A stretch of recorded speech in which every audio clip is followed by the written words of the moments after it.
ఈ పాట మేము ఇదే వినటము చాలా బాగుంది. కానీ రెగ్యులర్గా మాకు వినిపించేటువంటి కృష్ణ వాయిస్ కాకుండా చాలా డిఫరెంట్గా యూనిక్గా ఉండింది. What is the speciality? అందరికీ నమస్కారం. ముందుగా ఓదెల 2 టీం మొత్తానికి కూడా బెస్ట్ విషెస్, కంగ్రాచులేషన్స్ తెలియజేసుకుంటూ thanks for asking this question. ఇది అజనీష్ గారి మ్యూజిక్లో ఈ పాట సుద్దాల అశోక్ తేజ గారు రాసిన పాట. కొంచెం డిఫరెంట్గా కావాలి అని చెప్పేసి అన్నారు. అలాగే సంపత్ నంది గారు కూడా ఇన్పుట్స్ ఇచ్చారు ఈ పాటకి.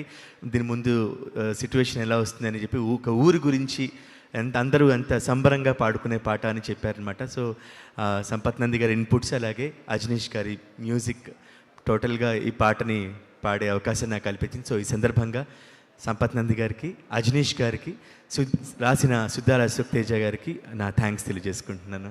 Okay, one question Krishna. మనకి ఈ సినిమా కొంచెం హారర్ థ్రిల్లర్ మూవీ కాబట్టి భయాల గురించి మాట్లాడుకుందాం.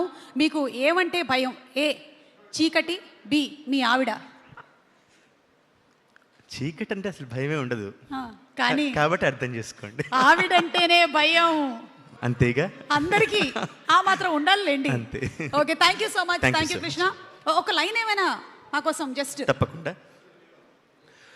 సూడు సూడు ఓదేల పల్లె, గ్రహణ మిడిసిన పున్నామల్లే, రాకాసోని పీడా పోయిన ఏకచక్రాపురా మల్లే, నింగిలోని సుక్కాలన్నీ ముంగిళ్లలో ముగ్గులల్లే, శంకరుని పాదం మీద మోకరిల్లే మారీడల్లే. సూడు సూడు ఓదేల పల్లె, గ్రహణ మిడిసిన పున్నామల్లే, రాకాసోని పీడా పోయిన ఏకచక్రాపురా మల్లే, నింగిలోని సుక్కాలన్నీ ముంగిళ్లలో ముగ్గులల్లే, శంకరుని పాదం మీద మోకరిల్లే మారీడల్లే. Thank you. Wow Krishna, thank you so much. Wonderful, thank you. Rajiv garu sir. ఎక్కువ మాట్లాడడం లేదు, పర్వాలేదు సార్.